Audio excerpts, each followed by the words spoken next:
Gymkhana clubs और ये जो क्लब्स थे, बाहर बोर्ड लगा होता था, अगर आपको कोई शक है, Indians and dogs not allowed, भारतीय और कुत्ते अंदर नहीं आ सकते। और आप ये सह रहे थे और आप अपने वो ले रहे थे वहां से, उसी सरकार से खिताब, राय बहादुर, फलाना बहादुर, ये बहादुर। बकवास डरपोक कौम जिसमें लड़ने की क्षमता नहीं, और बड़ी बड़ी बातें करते हो, उसके बाद फलसफा और फिलॉसफी झाड़ते हो। 800 साल तुम्हारी ऐसी तैसी हुई है, एक के बाद एक आताताई ने आके तुम्हारी तबाही कर दी, तुम्हारे मंदिर तोड़ दिए, तुम्हारी नालंदा जलाई तो 3 महीने जलती रही, और वो सब तो छोड़ो, सोने की चिड़िया सारा सोना उठा के सेंट्रल एशिया पहुंचा दिया, और उसको तो भी रहने दीजिए।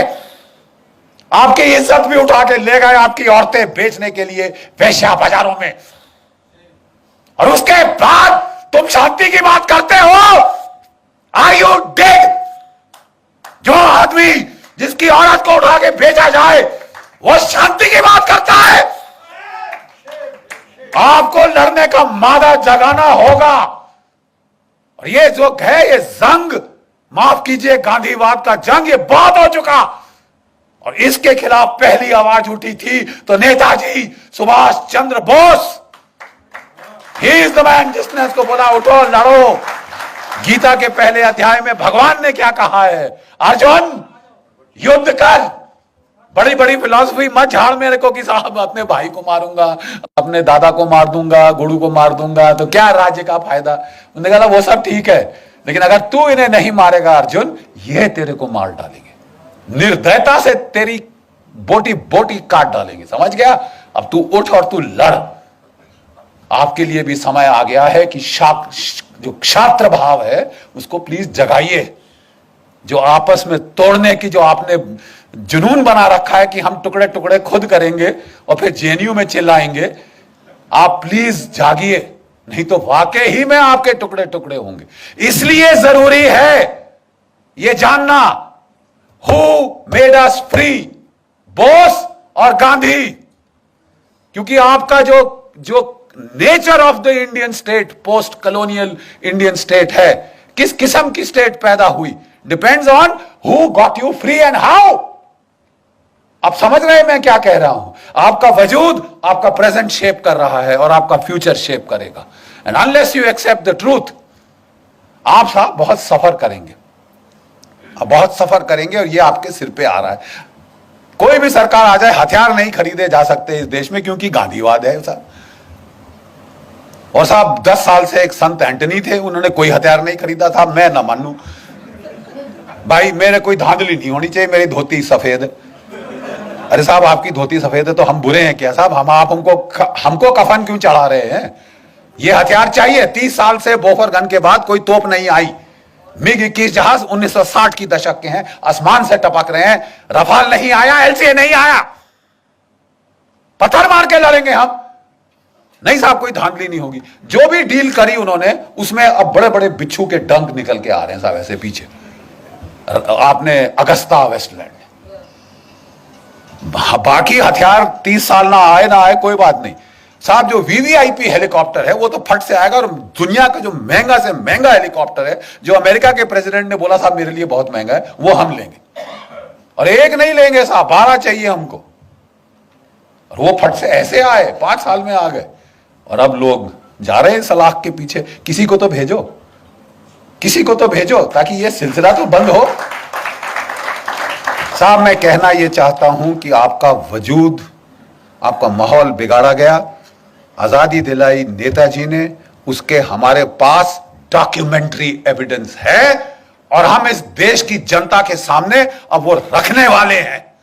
हम आपको चिट्ठियां पढ़वा देंगे, और कोई हिस्टोरियन को कोई शक है तो साहब हम आपको चिट्ठियां आपके साथ बैठ के पेन के साथ अंडरलाइन करके देंगे। साहब ये जरा पढ़ लीजिए, इसका मतलब क्या है। अंग्रेजी शायद दो मतलब आप निकाल सकते होंगे। We will show you mountains of documentary evidence. क्योंकि पहले हम चुप हो जाते थे कि यार ये हिस्टोरिकली शायद मेरे को रिसर्च मेथोडोलॉजी पे फॉल्ट कर रहा है। मैं कहना चाहता हूं कि अब हमारे पास सारी किताब की किताब पोथियां हैं डॉक्यूमेंट्स की, documentary evidence, first person primary evidence. और ये आप लोग देखेंगे हमारे देश की त्रासदी क्या है। आजादी दिलाई नेताजी ने, सुभाष चंद्र बोस ने। अंग्रेजों ने बोला नाक रगड़ेंगे, बम फट गया। जिस आईएनए की खबर उन्होंने छुपा के रखी थी 5 साल लड़ाई के, 6 साल लड़ाई के, वो एकदम से बाहर आई। उन्होंने बोला बहुत पब्लिक ट्रायल होगी ताकि हिंदुस्तान की फौज ठंडे पसीने माथे पे आ जाएंगे, हम फांसी पे टांगेंगे सालों, जैसे 1857 में टांगा था। लेकिन एक फर्क था, 25 लाख भारत की फौज की नफरी हो चुकी थी सेकेंड वर्ल्ड वॉर के एंड तक। 25 लाख, आज 13 लाख।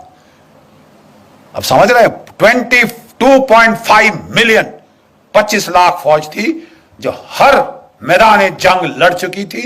अंग्रेजों के दांत तो खट्टे क्या, जर्मनों के दांत खट्टे किए थे, आपके जापानियों से लड़े थे, ठीक है, इटालियंस की ऐसी तैसी कर दी थी हमारी फौजों ने।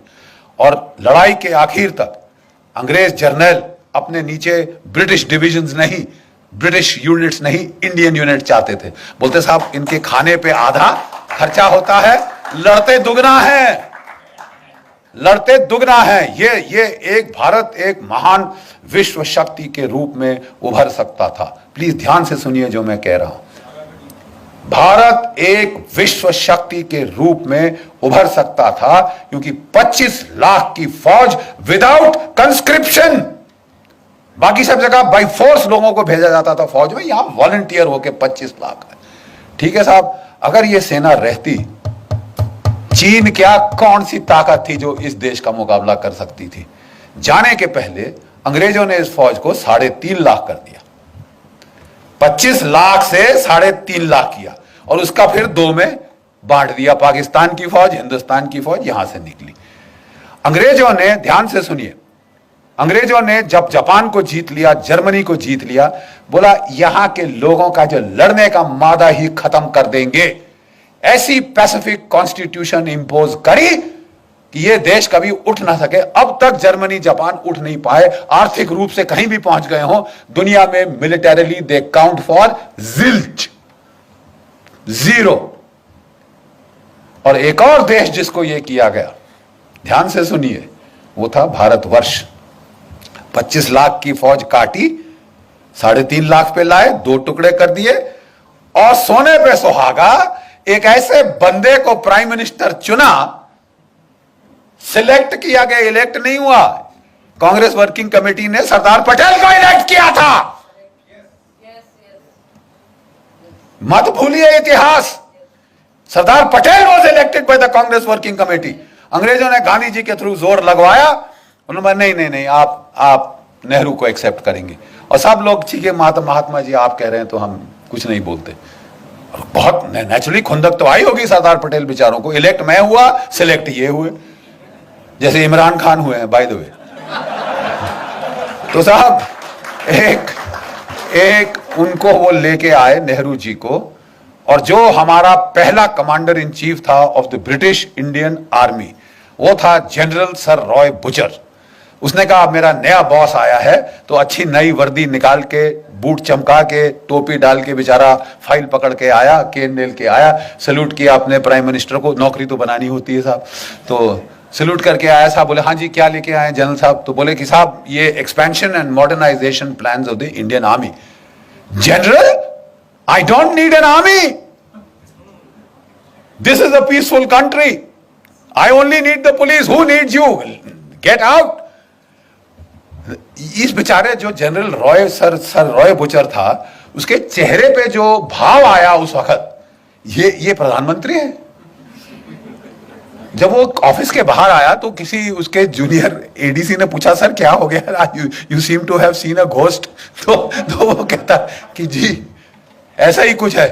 कहता अच्छा मैं तो जा रहा हूं, अभी इनको संभालने दो अपना।